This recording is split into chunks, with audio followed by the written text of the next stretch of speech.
কোটি শুকরিয়া গুজার করছি মহান রব্বুল আলামিন, যিনি মুমিনদেরকে হালাল রিজিক অন্বেষণের জন্য,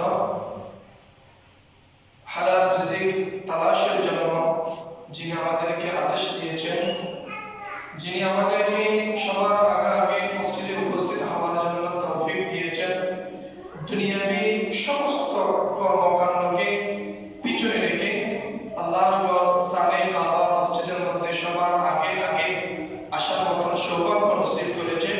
প্রত্যেকে ওই রবের শুকরিয়া আদায় করে উচ্চ আওয়াজে বলুন আলহামদুলিল্লাহ। আলহামদুলিল্লাহ। সাথে সাথে অগণিত লাখ কোটি অসংখ্য দরুদ ও সালাম জানাই আকা মাওলা খাতামুল আম্বিয়া ইমামুল আম্বিয়া রাহমাতুল লিল আলামিন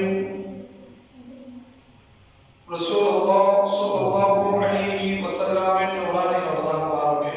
আমিন। উপস্থিতি আমিন।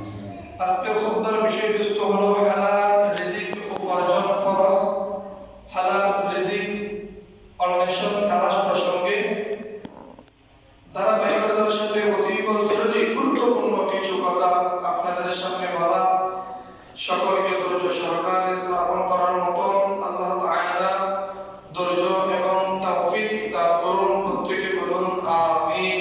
আমিন। আমরা ধারাবাহিক আলোচনার মধ্যে নামাজের ফজিলত, নামাজের গুরুত্ব, নামাজের আদব, নামাজের বিধিবিধান, হুকুম আহকাম বিষয় নিয়ে আমরা ধারাবাহিক আলোচনা করেছিলাম, ঠিক না? অত্যন্ত গুরুত্বপূর্ণ, অত্যন্ত জটিল একটা বিষয়, অত্যন্ত প্রয়োজনীয় একটা বিষয়, যার সাথে, যে বিষয়টির সাথে আমাদের দৈনন্দিন জীবন জড়িত, ওই বিষয়টি হলো হালাল রিজিক। ওই বিষয়টি কি? হালাল রিজিক। এক সময় এই সমস্ত সম্মানিত মুরব্বীরা মসজিদে আগে এসেছে। এক সময় আপনারা শিশু ছিলেন, যুবক ছিলেন না? জি। শিশুকালও আপনাদের কাছ থেকে হারিয়ে গিয়েছে, যৌবনকালও হারিয়ে গিয়েছে। এখন অল্প যা হায়াত আল্লাহ দিয়েছেন কবরের অপেক্ষায়, ঠিক না? ঠিক। আল্লাহ যখনই হুকুম করবে তখনই চলে যেতে হবে, সে বৃদ্ধ হোক, সে শিশু হোক, সে যুবক হোক, ঠিক না? ঠিক। এই ঠিকটা আমরা এই বয়সে এসে বুঝতেছি।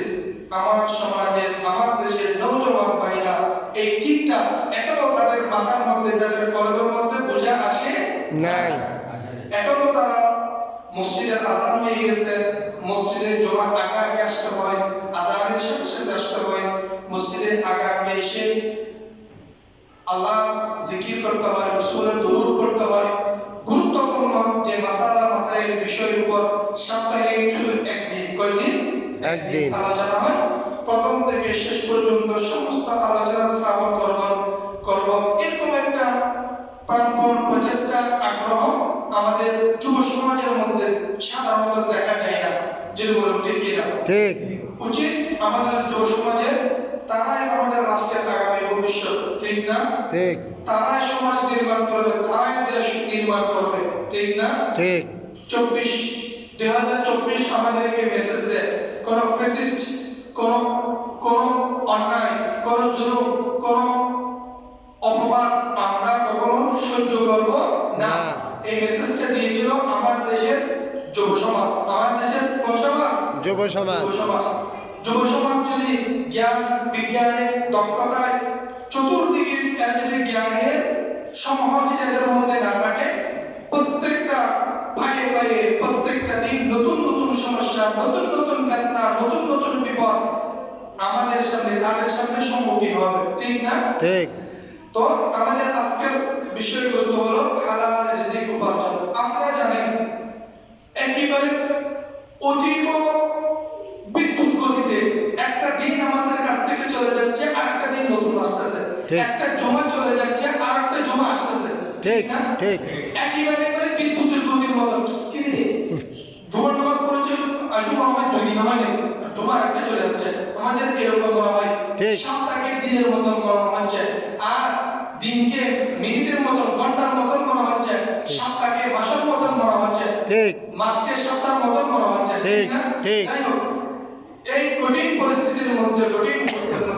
সামনে যে প্রেক্ষাপট যে বিষয় ছিলেন রাসূলুল্লাহ সাল্লাল্লাহু আলাইহি ওয়াসাল্লাম ইরশাদ করেন পবিত্র হাদিসে পাকের মধ্যে وعن المقدام عن النبي صلى الله عليه وسلم قال ما أكل أحد طعاما قط خير من أن يأكل من عمله يده وأن نبي الله داود كان يأكل من عمله يده حضرت مقدام رضي الله تعالى عنه বর্ণিত নবী করিম সাল্লাল্লাহু আলাইহি ওয়াসাল্লাম ইরশাদ করেছেন নিজে হাতে উপার্জিত খাদ্যের চেয়ে অধিক মূল্যবান, অধিক মর্যাদাবান, অধিক সম্মানময় রিজিক, অধিক মর্যাদাপূর্ণ রিজিক খাবার আর কোনো কিছুই হতে পারে না। সুবহানাল্লাহ।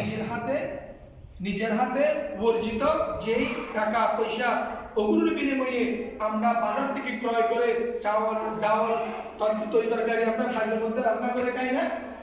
খাই কি খাই না? খাই। ওগুলোর চেয়ে উত্তম কোনো খাবার আল্লাহ রাসূল বলেন আর কোনো খাবার নাই। এখন আমাদের সমাজের মধ্যে দেশের মধ্যে লম্বা টুপি আছে, সুন্দর দাড়ি আছে, গায়ে অনেক মর্যাদা দামি জুব্বা আছে, কিন্তু তার টাকা ইনকাম হালাল নয়। হালাল ইনকামটা একেবারে অতীব মানে হালাল ইনকাম কে করে, হালাল ইনকাম কার কাছে আছে, এটা আমরা মানে চেষ্টা করলেও খুঁজে পেতে আমাদের মতো কষ্ট হয় না? হয়। কথায় আমরা মিথ্যা বলি এক নম্বরে। এখন কথায় আমরা কি বলি? মিথ্যা বলি। গরুটা কুরবানির সময় গরুটা আমাদের কিনেছিল 1 লাখ টাকা, আমি বিক্রি করার জন্য ওকে বললাম কয় লাখ টাকা? 1,30,000 টাকা। 30,000 টাকা বাড়তি বলি নাই, মিথ্যা বলি নাই। কথায় মিথ্যার ছড়াছড়ি। হালাল ইনকামটা আমাদের মধ্যে মানে একেবারে কিসের মতন, ওই স্বর্ণ হরির মতন হয়ে গেছে হালাল ইনকামটা, ঠিক না? ঠিক। সর্বত্রই মিথ্যা। বাবা যদি গত কয়েকদিন আগে আপনারা জেনেছেন ফরিদপুরের মধ্যে বাবা আল্লাহর ঘরে যাওয়ার জন্য টাকা চেয়েছিলেন 5 সন্তানের কাছ থেকে, কোনো সন্তান টাকা দেওয়ার স্বীকৃতি জানায় নাই, শেষ পর্যন্ত নিজের জায়গা বিক্রি করে তিনি আল্লাহর ঘরে যাওয়ার জন্য নিয়োগ করেছেন। ওখানেও সন্তানদের বাধা, বিষয়টা আপনারা জানেন কিনা আমি জানি না। যাই হোক, আবার আপনাদের রাজনগর রাখতে পারেন, আমি বলি আমি জানি সেটা। এরা 2 ভাই, কয় ভাই এরা? 2 ভাই।